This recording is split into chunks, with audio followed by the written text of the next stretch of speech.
सामने मोहतरम, रमज़ान मुबारक के अंदर जहाँ पर मर्दों के मसाइल हैं वहाँ पर ख़वातीन के भी मसाइल होते हैं। तो आज का जो वसीम भाई से हमारा सवाल है वो ये है, वसीम भाई, औरतें कुछ उम्मीद से भी होती हैं, हामला औरतों की मैं बात कर रहा हूँ, तो इस्लाम के अंदर उनके लिए क्या हुक्म है? क्या वो रोज़ा रखें?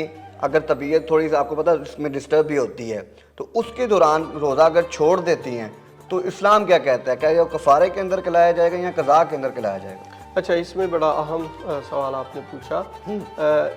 ये डिपेंड करेगा कि कौन सा माँ चल रहा है। अच्छा। और उनकी डॉक्टर क्या मशवरा देती है। ठीक, क्योंकि अगर माँ की सेहत अच्छी होगी, वो खाए पिएगी, तो जो उसके पेट के अंदर बच्चा है या जो आने वाला है दुनिया के अंदर, तो वो जिस्मानी तौर पर भी तंदुरुस्त होगा और बेहतर होगा।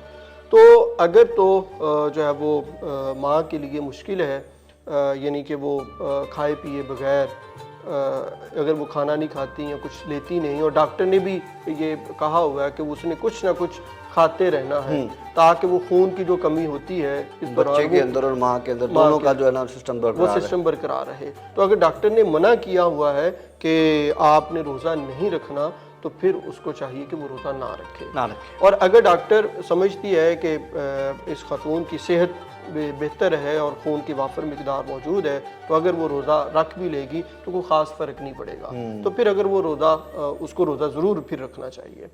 और जब ये रोज़ों की कज़ा हो जाएगी, यानी कि जितने वो रोज़े छोड़ देती है, तो वो बाद में जब उसकी सेहत हो जाएगी, यानी कि जब बच्चे की पैदाइश के बाद जब वो तंदुरुस्त हो जाएगी, तो फिर इसकी जो है वो कज़ा उसके ऊपर लाज़िम, कज़ा लाज़िम होगी। यानी कि कफ़ारा नहीं, कज़ा लाज़िम। कज़ा। बहुत बहुत खूबसूरत जवाब इन्होंने दिया कि ख़वातीन को इससे साबित हो गया कि ख़वातीन का अगर कोई मंथ है और डॉक्टर के मशवरे के बगैर नहीं आपने चलना, ये जो है ना लाज़िम करार है।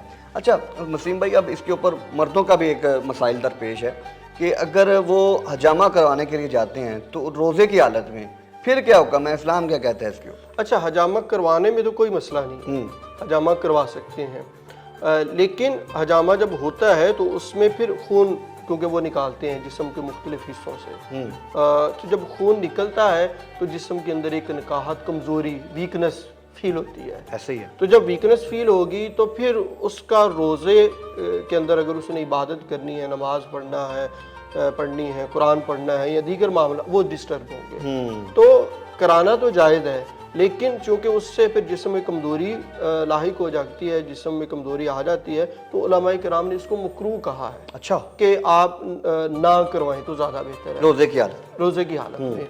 तो रमज़ान के अलावा आप करवा लें, या अगर आपने करवाना ही है तो आप अफ्तारी के बाद करवा लें, ताकि सहरी के वक्त आपका हालत जो है या बॉडी जो है वो नॉर्मल हो जाए। बिल्कुल सही है। अगर आपके माइंड में कोई भी सवाल है रोज़े से मुतल्लिक, रोज़े के मसाइल से मुतल्लिक, इस्लाम से मुतल्लिक, तो आप जो है हमारे कमेंट सेक्शन के अंदर हमें आगाह कर सकते हैं। इंशाल्लाह आपके सवाल का ज़रूर जवाब दिया जाएगा। अब तक के लिए इतना ही। इजाज़त दीजिए। अल्लाह ने